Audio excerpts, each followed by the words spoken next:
concludes this set of questions, because we have a little bit of time. If anybody else has anything they would like to wrap us up. Jim? I have a follow-up. A moment ago you were answering his question about the strength, the source of our nation's strength, and you mentioned freedom. Mm-hmm. A lot of people don't really know how to define freedom. You know, they try to give examples like the freedom of speech, the press, right to bear arms, travel, whatever. The dictionary basically says freedom is liberty. And if you check the definition of liberty, it says liberty is freedom from control, restriction, or obligation. Now, if you check the definition of authority, it says authority is the power to exact obedience and enforce laws. Basically the opposite of freedom. As a congressman, you will be in a position of writing the laws, which those with authority will enforce. Right. If you truly believe in freedom, will you pledge to not introduce any new laws and to work to repeal all existing laws other than those which protect an individual's right to life, liberty, and property? Well, I think, again, this falls in line with my thinking of efficient government, small government. The less intrusive government, the better.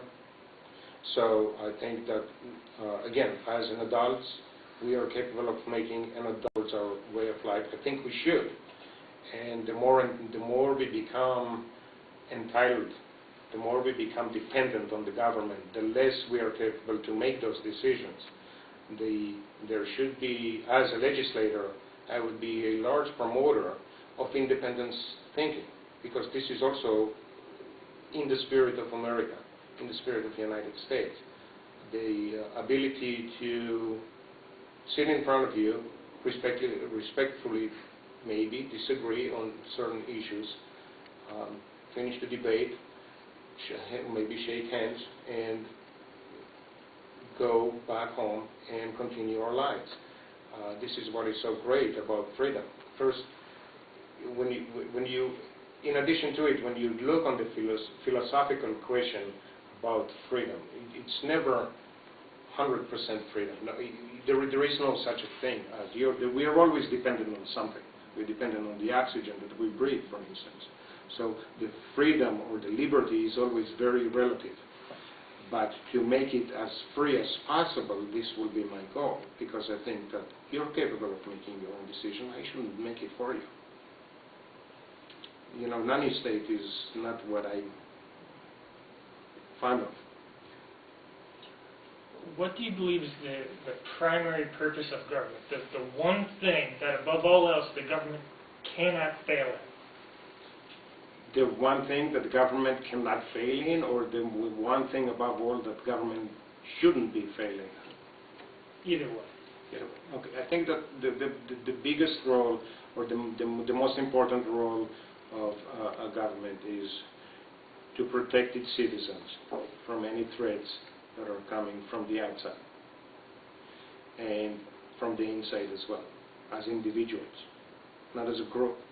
Not as an interest groups, not as a corporation, as individuals. We are all individuals, very unique individuals. And we should look at it this way.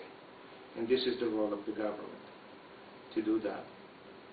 And give a fair chance, equal opportunity to everyone who lives here.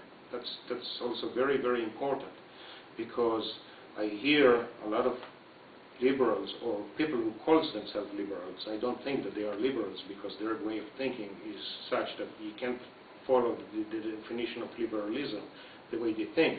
But liberals talk about equality. Equality in their eyes is sharing the wealth, which is something that I disagree with. I believe in equal opportunity.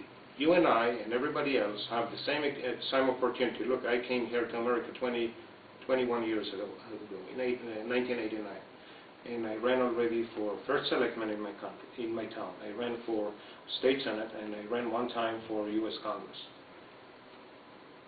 Where do you think?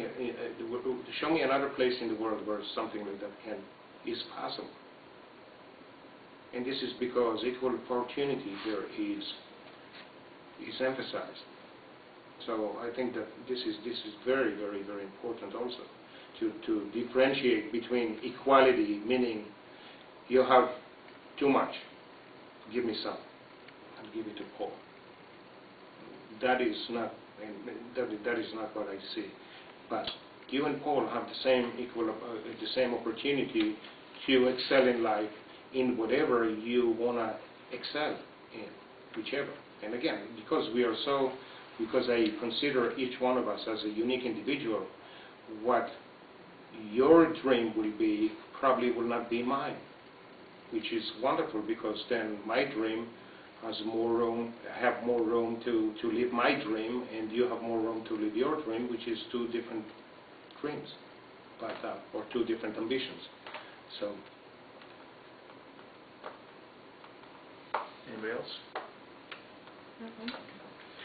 And that concludes the interview. We appreciate you taking your time and you're welcome. coming down to answer some questions for us, and best of luck to you. Same here. Thank you.